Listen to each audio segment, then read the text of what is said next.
So today we are going to do the one of the very much important concept from the chapter heat of class 10 science.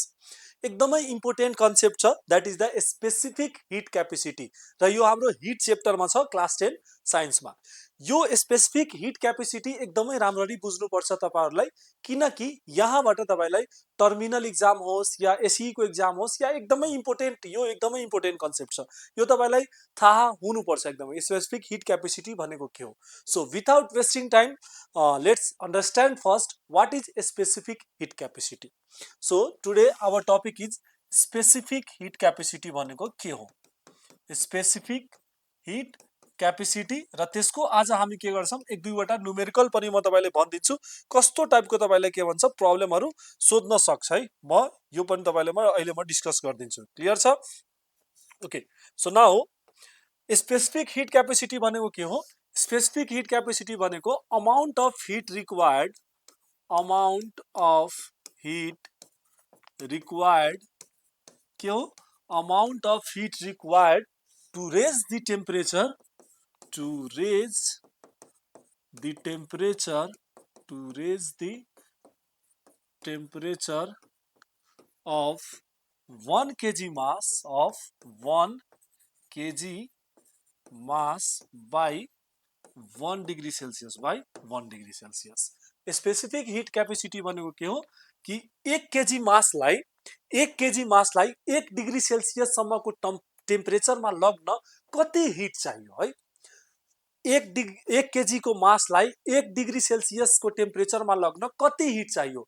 Amount of heat required to raise the temperature of 1 KG mass by 1 degree Celsius. 1 KG मासलाई 1 degree Celsius सम्मको टेम्परेचरमा लग्न कति heat चाहियो, त्यसैले हामी के भन्छौं specific heat capacity. I hope तपाई स्पेसिफिक हिट क्यापेसिटी बुझिसक्नुभयो। Again amount of heat required to raise the temperature of 1 KG mass by 1 degree Celsius भन्नाले 1 केजी मासलाई 1 डिग्री सेल्सियस सम्मको टेम्परेचरमा लग्न उलाई कति हिट चाहियो, त्यसैले हामी के भनिन्छौं specific heat capacity. I hope तपाई स्पेसिफिक हिट क्यापेसिटी भनेको के हो तपाई बुझिसक्नुभयो। अब म तपाईलाई एउटा एक्जाम्पल, एउटा न्युमेरिकल दिन्छु, एउटा म न्युमेरिकल यहाँ लेख्दिन्छु अनि तपाईले म कस्तो कस्तो टाइपको क्वेशन यसमा सोध्न सक्छ, तपाईले कस्तो कस्तो टाइपको प्रब्लमहरु यसमा सोध्न सक्छ त्यो म भन्दिराछु। सपोज सबभन्दा पहिला तपाईले दिन्छ यहाँ यस्तो एक्जाममा क्वेशन दियो भने दिन्छ तीनटा मेटल दिन्छ, भन्छ एक्स छ, वाई छ, जेड छ। एक्स को specific heat capacity 900 joule per kg degree Celsius यस्तो लेखिदिन्छ। अर्को को सपोज तपाईले लेखिदियो 480 joule per kg degree Celsius. अर्को को लेखिदियो तपाईले suppose 380 joule per kg degree Celsius. यो तपाईले दियो है, भन्यो कि तीनटा सब्स्टान्स को एक्स को 900 joule per kg degree Celsius, Y को 480 joule per kg degree Celsius, in the same way Z को 380 joule per kg degree Celsius यस्तो तपाईलाई स्पेसिफिक हिट क्यापेसिटी दियो। फर्स्ट क्वेशन सोधियो what do you mean by, what do you mean by, what do you mean by specific heat capacity, specific heat capacity, specific heat capacity of y is कति 480 joule per kg degree Celsius यस्तो तपाईले सोध्यो। What do you mean by the specific heat capacity of y is 480 joule per kg degree Celsius. So यसलाई केही गर्नु छैन, यसमा सिधै के गर्नु छ, यहाँबाट मात्र के लेख्नु छ 480 जूल मात्रै उठाउनुस्। कति 480 जूल र यसमा एड गर्दिनुस् कति 480 जूल है। 480 जूल अफ, अब यहाँबाट 480 joule of heat is required to raise the temperature of 1 kg mass by 1 degree Celsius। Same 480 joule of अनि यहाँबाट यहाँदेखि सबै के गर्नुस् सेम लेखिदिनुस् के 480 जूल अफ लेखेर यहाँदेखि लिएर यहाँसम्म सेम लेखिदिनुस्। 480 joule of heat is required to raise the temperature of 1 KG mass by 1 degree Celsius. If तपाईलाई भनिदियो the specific heat capacity of a substance X is 900, what do you mean by it? So it means that 900 joule of heat is required to raise the temperature of 1 kg mass by 1 degree Celsius। if bandiyo ki the specific heat capacity of a substance Z is 300 joule per kg degree Celsius, what do you mean by it? It means that 380 joule of heat is required to raise the temperature of 1 kg mass by 1 degree Celsius. Answer यस्तै गर्नु छ। So तपाईलाई यो definition याद भयो भने तपाई मजाले यसलाई गर्न सक्नुहुन्छ, यसलाई ट्याकल गर्न सक्नुहुन्छ। नेक्स्ट तपाईलाई सोध्छ, यहाँबाट के सोध्न सक्छ कि यो तीनटैलाई सबभन्दा पहिला के तपाई एउटा कन्सेप्ट बुझ्नु कि यो तीनटैलाई हामी इक्वली हिट दियौ, यो तीनटैलाई के गर्दियौ हामी इक्वली हिट दियौ भने सबभन्दा पहिला कुन तातो हुन्छ है। तीनटैलाई के गर्छौं, यो तीनटै मेटललाई हामी इक्वली हिट दियौ भने सबभन्दा पहिला कुन तातो हुन्छ। सो अलवेज रिमेम्बर, जोसँग जसको स्पेसिफिक हिट क्यापेसिटी थोरै छ उले के गर्छ सबभन्दा छिटो उले हिट लिन्छ र सबभन्दा छिटो उले हिटलाई छोड्दिन्छ। जसको स्पेसिफिक हिट क्यापेसिटी थोरै छ, तर जसको स्पेसिफिक हिट क्यापेसिटी बढी छ उले के गर्छ बिस्तारै आरामले लिन्छ अनि आरामले छोड्छ उले। तर जसको थोरै छ उ सबभन्दा छिटो स्वाट्टै लिन्छ अनि स्वाट्टै उले छोड्दिन्छ। तर जसको बढी छ उले बिस्तारै लिएर बिस्तारै छोड्छ। सो तीनटैलाई हामी इक्वली हिट गर्यो भने सबभन्दा छिटो को हिट हुन्छ।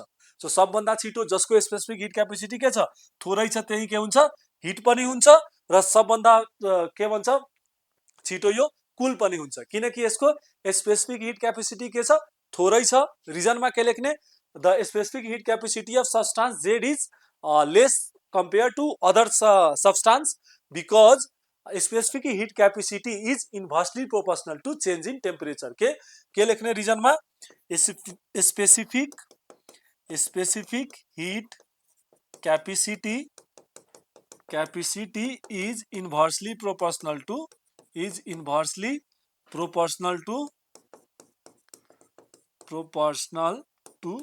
change in temperature,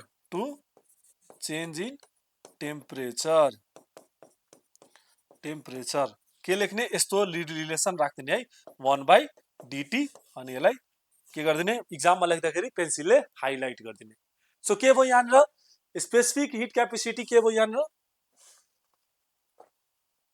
सो के भयो यहाँनिर स्पेसिफिक हिट क्यापेसिटी जसको के हुन्छ थोरै हुन्छ त्यो सबभन्दा छिटो के हुन्छ हिट पनि हुन्छ र सबभन्दा छिटो के हुन्छ कोल्ड पनि हुन्छ है। उले छिटो के भन्छ छिटो हिट लिन्छ छिटो छोड पनि दिन्छ। तर जसको स्पेसिफिक हिट क्यापेसिटी हाई छ उले के गर्छ बिस्तारै हिट लिन्छ र त्यसपछि उले के गर्छ बिस्तारै हिटलाई छोड्छ। रिजन सोध्दा एउटै सबैको एउटै एन्सर हुन्छ specific heat capacity is inversely proportional to change in temperature. Relation यस्तो देखाउने यस is inversely proportional to 1/dt। Clear छ। अब अर्को क्वेशन तपाईलाई सोध्छ कि यो तीनटैलाई इक्वली हिट गरेसी है, यो तीनटैलाई इक्वली हिट गरेसी म वैक्स स्लैबमा राख्छु। सपोज वैक्स स्लैब भनेको कस्तै तपाई त्यो क्यान्डल हुन्छ नि, क्यान्डल केले बने हुन्छ वैक्सले बने हुन्छ हैन। सो त्यो मेल्ट हुन्छ। सो तीनटैलाई सपोज यो एउटा वैक्स स्लैब छ है, यो वैक्स स्लैब छ, तीनटैलाई x लाई पनि यही राखे, y लाई पनि यही राखे, z लाई पनि यही राखे। सो तीनटैलाई म वैक्स स्लैबमा राखिदिए भने सबभन्दा डिपर को जान्छ, सबभन्दा डिपर को जान्छ। सो सबभन्दा डिपर त्यही जान्छ जसको स्पेसिफिक हिट क्यापेसिटी के छ बढी छ, उ बिस्तारै हिट लिएको हुन्छ र बिस्तारै छोड्छ आरामले। तर यो जेड के छ जेड छिटो हिट लिएछ छिटो छोड्दिन्छ, त्यो बीचमा गएर रुक्छ। वाई के भन्छ वाई पनि के हुन्छ स्पेसिफिक हिट क्यापेसिटी अलि थोरै छ, सो उसको पनि के हुन्छ उ छिटो हिट लिन्छ छिटो छोड्दिन्छ। तर एक्स को के छ 900 छ, यो बिस्तारै हिट लियो र बिस्तारै हिटलाई यसले के गर्दिन्छ छोड्दिन्छ। So X will go more deeper. बुझ्नुभयो? ओके। सो यस्तै टाइपको तपाईले के भन्छ यहाँनिर क्वेशनहरु सोध्छ। अब तपाईले अर्को टाइपको यहाँनिर के क्वेशनहरु सोध्न सक्छ। अब तपाईले जस्तै टेम्परेचरहरु लेख्दियो है, के लेखिदिन्छ टेम्परेचर यस्तो लेखिदिन्छ टेम्परेचर x भनेको 25 डिग्री सेल्सियस, y भनेको 30 डिग्री सेल्सियस है, अनि z भनेको तपाईले लेखिदियो सपोज 27 डिग्री सेल्सियस। अब यसमा सोधिन्छ अब यो टेम्परेचर लेखिदियो है, त्यहाँ जुल पर केजी डिग्री सेल्सियस लेखिया छैन, के लेखिया छ टेम्परेचर।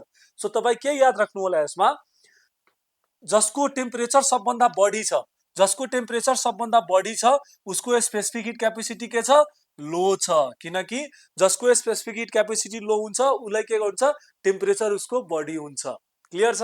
र सबभन्दा यसमा स्पेसिफिक हिट जसको टेम्परेचर के छ लो छ त्यसको स्पेसिफिक हिट क्यापेसिटी के छ यहाँनिर बढी छ, हाई छ, सबभन्दा बढी छ। बुझ्नुभयो? जसको टेम्परेचर हाई छ त्यसको स्पेसिफिक हिट क्यापेसिटी के लो, तर जसको टेम्परेचर के छ लो छ त्यसको स्पेसिफिक हिट क्यापेसिटी के high. So in this way तपाईँ यो यस्तो टाइपको प्रब्लमहरूलाई ट्याकल गर्न सक्नुहुन्छ, बुझ्न सक्नुहुन्छ। इफ तपाईँ यो कन्सेप्ट यो कन्सेप्ट एकदमै इजी छ, केही थिएन। जसको स्पेसिफिक हिट क्यापेसिटी बढी, उसले के गर्छ, हिट आरामले लिन्छ, आरामले छोड्छ। इन द सेम वे जसको हिट स्पेसिफिक हिट क्यापेसिटी थोरै, उसले हिटलाई छिटो लिन्छ, छिटो छोड्छ है। सो आई होप तपाईँ यो कन्सेप्टलाई बुझ्नुभयो। इफ बुझ्नु भएन भने तपाईँ मलाई म्यासेज गर्नुहोस्, कमेन्ट डाउन गर्नुहोस्। मेरो पर्सनल लिङ्कहरू ह्यान्डलहरू पनि राखिदिएछु, वाट्सएप राखिदिएछु, इन्स्टाग्राम राखिदिएछु। तपाईँ जहाँ पनि मसँग कनेक्ट भएर तपाईँको के प्रब्लम छ, डाउट छ, तपाईँ मसँग मजाले सोध्न सक्नुहुन्छ।